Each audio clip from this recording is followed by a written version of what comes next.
день якось не так було страшно, але от другий, третій, коли вже вони підходили ближче до моєї будівлі, то було дуже страшно. Нас же ж і градами обсипали, всім чим завгодно, тому що Північна Салтівка, вона ж дуже сильно пострадала. Ідіть, я доганю.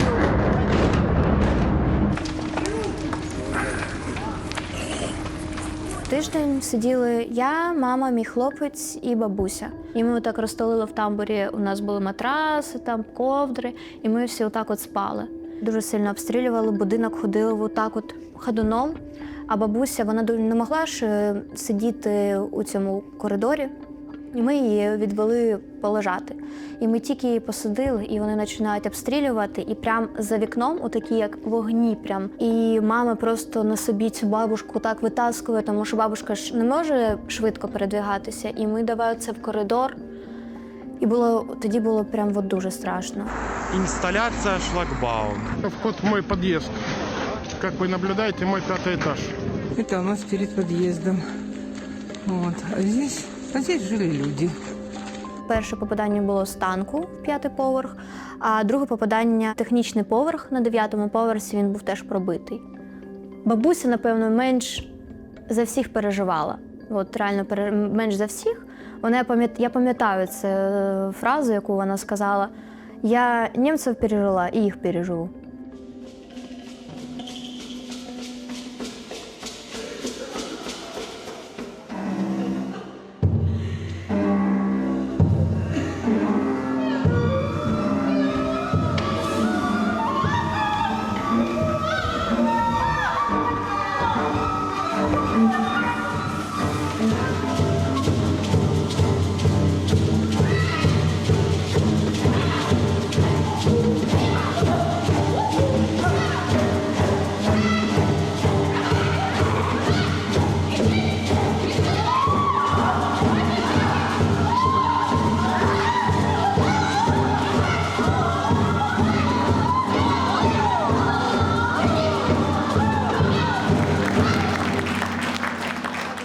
У нас передпрем'єрний такий був період. Прощалися ввечері 23-го.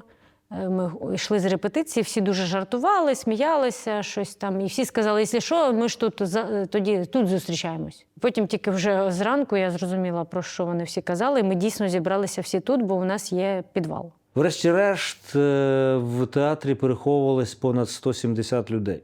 Тобто ми зібрали і не тільки актори, не тільки люди, які служили в цьому театрі, працювали, а і родичі, і знайомі, і незнайомі люди. Тварин було дуже багато, і кішочки, і собаки, і хам'яки, і папуги. Працівники розкидали сіно, і вони там жили. Тобто це зоопарк, був окремий зоопарк такий. Це колись був будинок, цей колись був банком. Там зберігали золото. Там такі сейфові двері, дуже товсті. Ми вичислили, які сейфи найтакі броньованіші. Там у нас діти спали, мамочки з дітьми, і я зі своїми дітьми. Інші менш броньовані сейфи, там вже чоловіки спали. Потім ми вже поступово розчистили підвал і вже там почали робити якусь там мінімально, щоб там могли просто люди спускатися і жити. І там ще спали. Попривозили телевізори, налагодили інтернет, дітям мультики, якісь розважалки. Тобто воно природнім якимось чином все розставилось. Хтось займався дітьми, хтось займався їжею, хтось займався теплими речами, хтось займався евакуацією. Вот мы организовали такой ресторанчик. Вот они все мы. Вот наш главный антистресс. Братья наши младшие. Вот они люди. Это наша детская.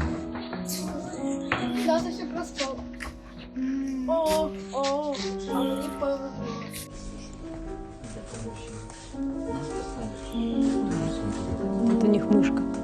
Криса.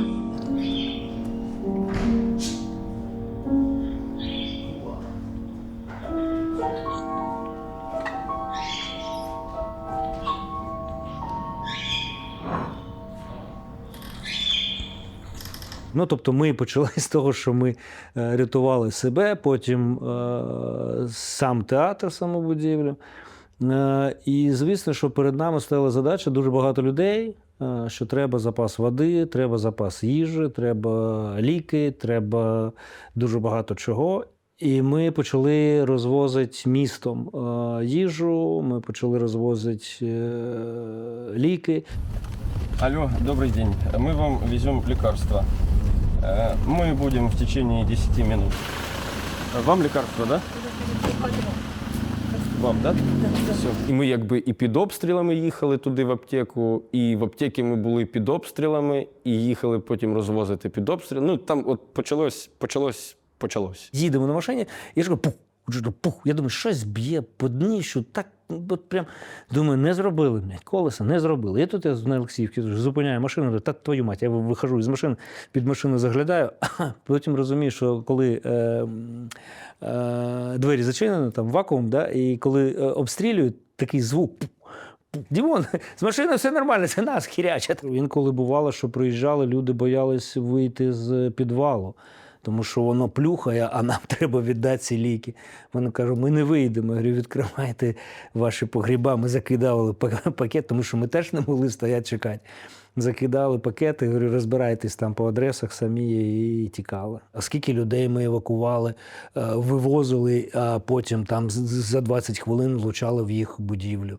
Що ти там кіно бачив, на похоронах був, але ти не зустрічав швидкої смерті і не своєї смерті. І коли ти приїжджаєш, ти бачиш людей, які лежать на вулиці. Отут прильот, дитина лежить 14-12 років з кульком, тому що він за хлібом пішов. Там чоловік лежить, там десь жіночка. І ти розумієш, що ти ось так от просто проскакуєш повз смерть.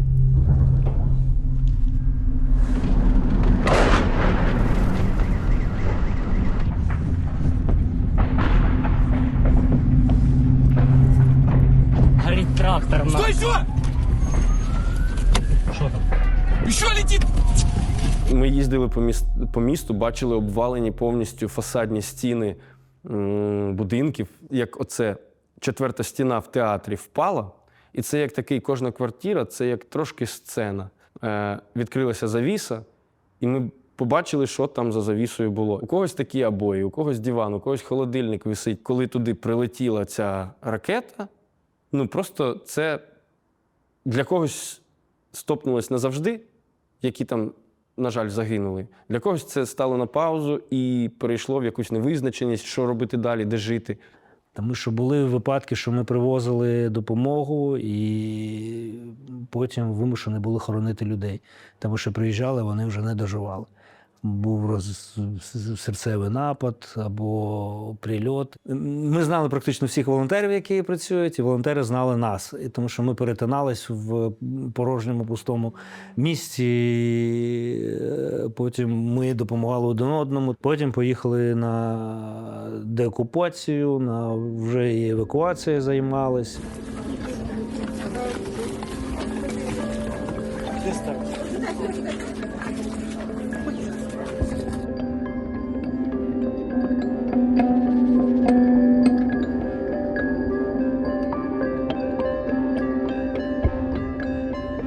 Перше питання, яке було в голові, хто я, чим я займаюсь і чи потрібен я зараз зі своєю дуже смішною професією. Як тільки я вернулась ось в цей простір, відбулося повернення, я маю на увазі, до своєї професії і до бажання щось робити і намагатись артикулювати, що саме відбувається зі мною, з моїми колегами.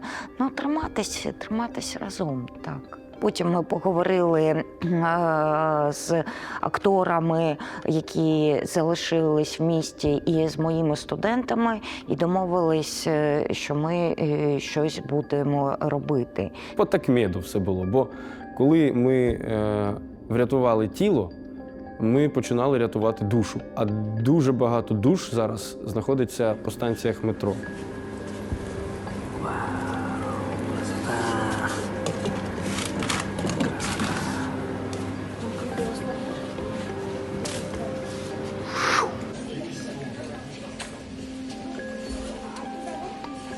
Мені це було взагалі в кайф. Тобто я їздила, я хоч картинку змінювала, приїжджала сюди в театр, там щось ми робили. І це почалося все в кінці березня. І ми ж почали встановлювати поставу «Цяточка» для того, щоб показувати її у метро дітям.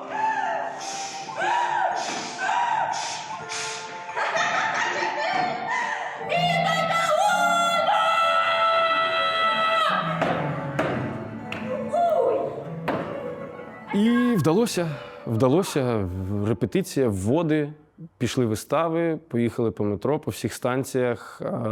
Десь разом з волонтерами, що це була не тільки вистава, а ще була якісь, може, смаколики для дітей, може, якісь ще паралельно їхали майстер-класи. Ми відіграли виставу на всіх станціях харківського метро.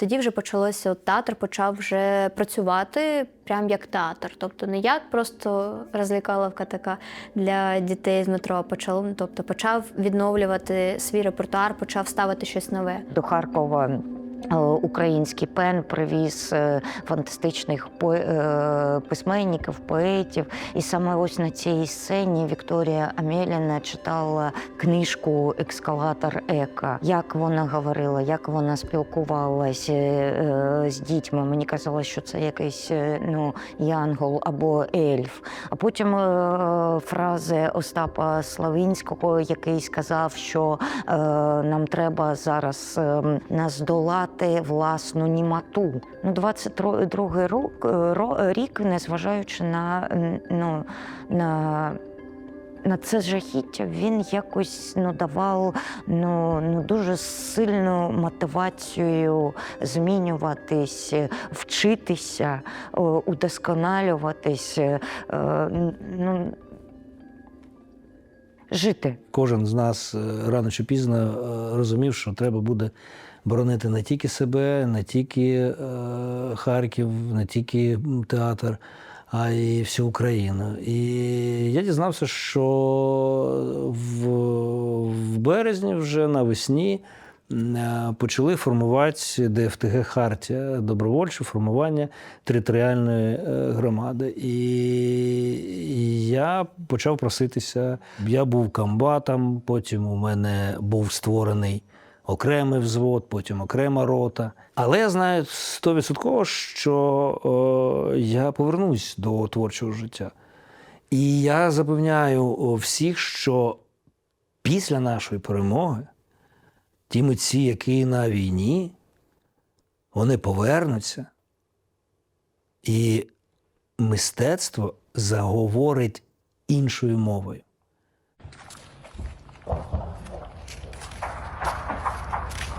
Ви, байстрюки, котів осатанілих, не забивайте виродки, ніде народ мій є. В його волячих жилах козацька кров клекоче і годе. Слава Україні! Героям слава!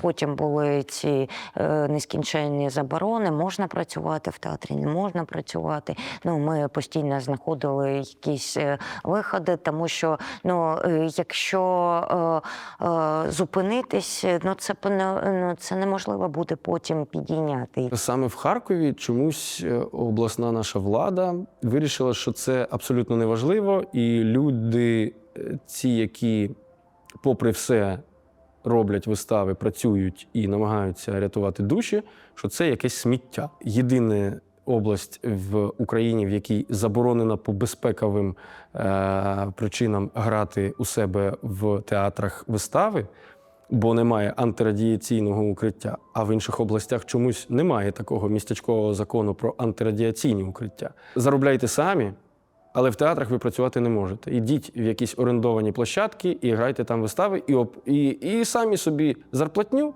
платіть, самі собі комунальні оплачуйте, і взагалі живіть самі. Ми і є це мистецтво. Що росіяни це дуже гарно розуміють. І вони де не приходять, вони скрізь одразу пушки накидають і ставлять російську виставу.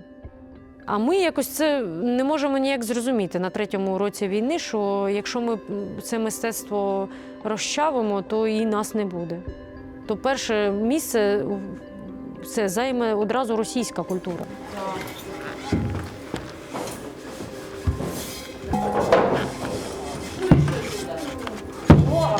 Взагалі культура і мистецтво під час війни це просто необхідний важель.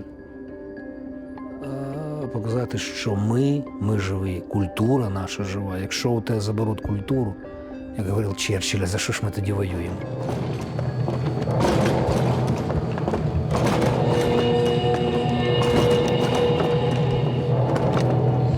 Я не поставила жодної вистави за ці 4 роки, які так чи інакше не стосуються війни і що відбувається з нами. Ти повинен бути або в війську, або допомагати в війську. Це 100% ми всі повинні займатися на благо нашої перемоги.